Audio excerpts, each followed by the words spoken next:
Hello children, good morning and welcome back. In the last class, we had discussed about periodic motion through simple pendulum. In continuity of that, today I will just try to explain simple pendulum. Listen, this diagram you can see, this is the pendulum in rest. Bob is here and it is hanged to the rigid support under the action of gravity. Clear? So Bob is in the rest position here. When you see in this diagram, the Bob are at two extreme positions. The first one, that is B, the second one, that is C. In A position, the Bob is in rest position. Clear? So when the Bob A, when we pull to this position B, and when we allow to swing it properly, it will swing in this way and again come back to B position. From B it will passes through A and reach to C, and from C it will again come back to A. This way it completes one oscillation. Clear?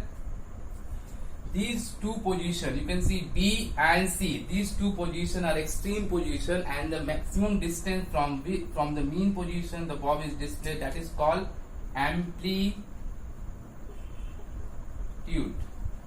Clear? So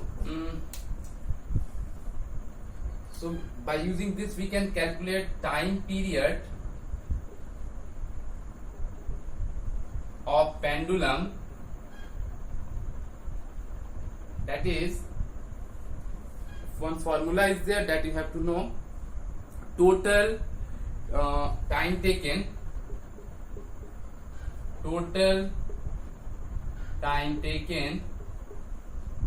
by total number of oscillation. So when we use this formula, we can easily calculate the time taken by pendulum. Clear? Now let me explain you that what are the factors on which the time period of pendulum depends. Actually, we have another formula: time period is equal to 2 pi under root L upon G. So you can see by using this formula, easily it is clear that this 2 pi is constant value, G is gravity, acceleration due to gravity. So 2 pi G is, these two are constant values. So time period is directly proportional on this length of the string. The length from, you can see in this way, from here to here, that is the length of the string. So time period totally depends upon the length of the string. Clear? It does not, time period does not depend upon the mass or you can say the weight of this Bob. Clear? It only depends upon the length of the string. Okay? So here I have already explained you how to calculate the time period of pendulum. That is, time period of pendulum can be calculated by using this formula: total time taken upon total number of oscillation. Okay children, let's come and see some problem numericals based on time period of pendulum. There are certain problems are written, and one by one we'll just try to understand how can we solve such type of problem. First, you can see a simple pendulum takes 32 seconds to complete 20 oscillation. Calculate the time period. Right now I have explained you that time period, to calculate the time period of pendulum, there is one formula, and the formula is total time, that is 32 seconds is mentioned. Then we write total time, that 32 seconds, upon the total number of oscillations is clearly mentioned 20 oscillations. So can we write this? And then after we can calculate 1610, that will be the time period of the pendulum will be 1.6 seconds. Clear? So this way we can calculate if we have in the time period is given and number of oscillation is given, and question is, if question is there, calculate the time period, we can use this formula to time period of pendulum, that is total time taken and by upon the total number of oscillation. Clear? This way we can calculate. See the second question. The Bob of simple pendulum takes 0.25 seconds to go from one extreme position to the mean position. So to make such type of question, it will be better that you draw pendulum. See, this already I have explained you. This is the stationary position, this is your mean position, okay, and this is your extreme position. Clear? So suppose a pendulum is in its mean position, that is at A, at extreme position, that is at B. Clear? So it is written the bob of a simple pendulum takes 0.25 seconds. Clear? To go from one extreme position to the mean position, from B to A, the bob has taken 0.25 seconds. Clear? So here I want to mention you that when you will pull this bob up to position B, and when you allow it to swing, what it will do, from B it will go to A, again from A it will move to another extreme position, that is C.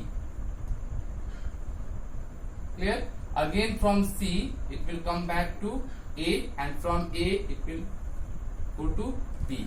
So from B to A it has taken 0.25 seconds. B to A 0.25 seconds. A to C again 0.25 seconds. C to A again 0.25 seconds. And again from A to B again 0.25 seconds. Clear?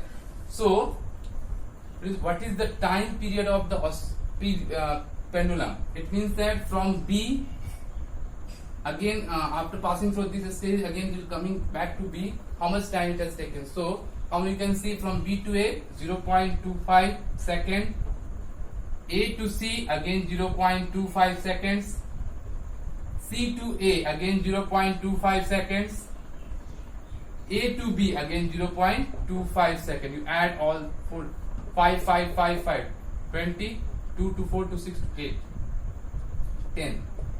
It means that total time period of the pendulum, that is 1 second, 1.00 second, that is 1 second. This way we can calculate. Clear? Now come to discuss the third question. Third question is also very easy. See,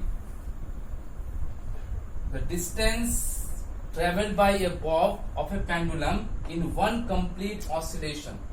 Already I have explained you bob, extreme position. So one complete oscillation means from here to here. Suppose here I am giving B, A, B and C. So in one complete oscillation means from A to B, B to A, we can write in this way also. If you pull the bob B up to here, then from here to here, from A to C, again from C to A and A to B. So it means the distance traveled by the bob of the pendulum in one complete oscillation is 10 centimeter. Means total distance, that is 10 centimeter.